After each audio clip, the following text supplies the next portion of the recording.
So apparently the Japanese name of this movie is Lapida.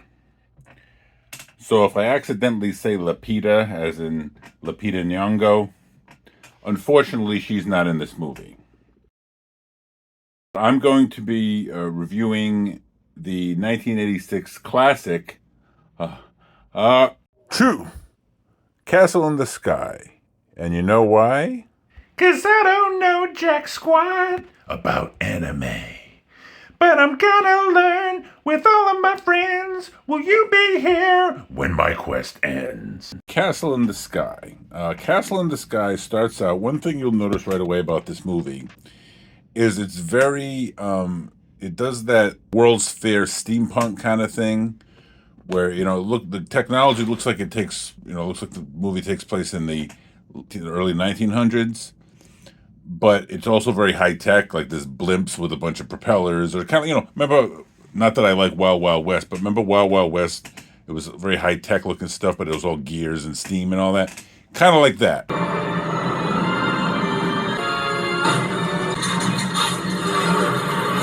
Or even these smaller flying machines where like it looks like a dragonfly's wings, like they will fly like that.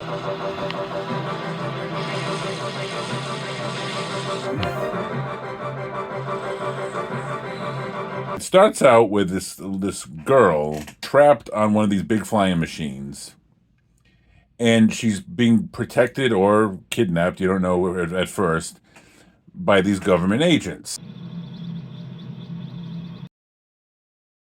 And the big flying machine is attacked by air pirates. Then it becomes clear that they both want this girl, but both want to kidnap her for their own reasons. And the reason is because she has a crystal that is very valuable that they want. So when the air pirates attack the government agent's airship, she takes a wine bottle.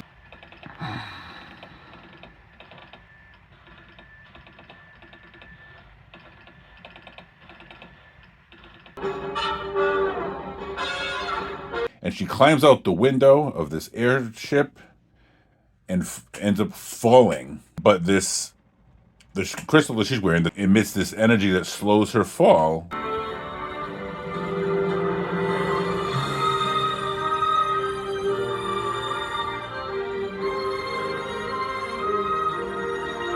And she meets a orphan named Pazzo.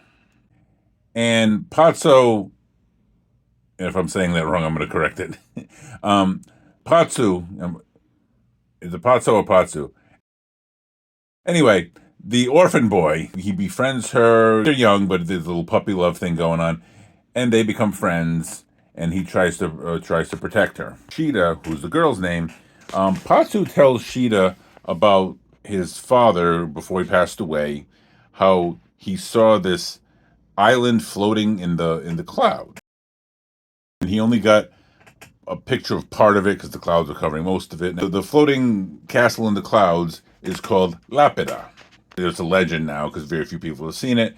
And as Pazzo and Shida are running away from the government agents and the air pirates that want this crystal, they meet a bunch of interesting characters, and they find out that whenever Lapida flies overhead, it has an interesting effect on crystals in the ground. So, this mystical city in the cloud. They connect some dots, and they find out that this crystal is actually from Lapida. Is she from Lapida? She doesn't remember her parents. So, and so while they're running away from, and why do the air pirates and the government want it? Who's the good guys? Who's the bad guys?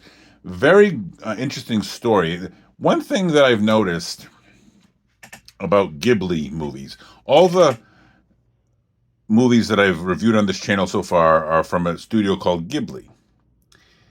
And because they were recommended by friends of mine, and my friends are big Ghibli fans, apparently. They're very good at letting a story unfold. Like, they give you a little bit of information, and then you get more information, and then some more information, and it's very, very engaging in that way. And the reason they call it unfolding, of course, is like if you had a towel that was folded up, you only see part of the design. Well, as you unfold it, you see more and more of the whatever pictures on the towel, Ghibli is great at doing that. And I'm trying not to spoil too much, but there's this really weird robot. There's these weird robots, and the first one you meet has more spikes than the other because this robot's trying to protect Cheetah.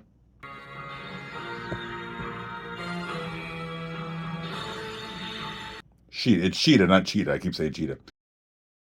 Top shelf animation. The design of all the characters is awesome. The Air Pirates at first reminded me of the Beagle Boys just because the leader is like the mom of these Air Pirates. Well, isn't it ain't pretty sturdy? That's a cute. It's like the Beagle Boys if they were Air Pirates. And the other thing about the Air Pirates is there's actually one who looks like Dr. Robotnik from Sonic the Hedgehog. Oh, the other interesting thing is that I watched a dubbed in English version of this movie, and this villain character was played by Mark Hamill. He didn't exactly do his Joker voice, but like it was in that direction because like Luke Skywalker doesn't talk with as much attitude as like when Mark Hamill plays a bad guy. So he wasn't quite as Joker, but like it was Mark Hamill playing a bad guy. That's my cue. Oh, and the other thing too, Pazzo, the design for Pazzo. Have you ever seen the Back to the Future cartoon series?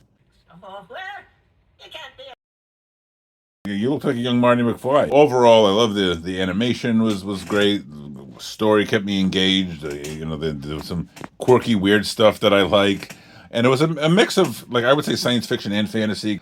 I liked everything about it. I'm going to give Castle in the Sky 5 airships out of 5. Thank you very much for watching this review, and if you have any suggestions of movies you'd like to hear me talk about, anime, of course, let me know in the comments section. And as always, this video is sponsored by Turtle Rocket Books, top shelf quirky sci-fi that takes place in the same literary sci-fi multiverse.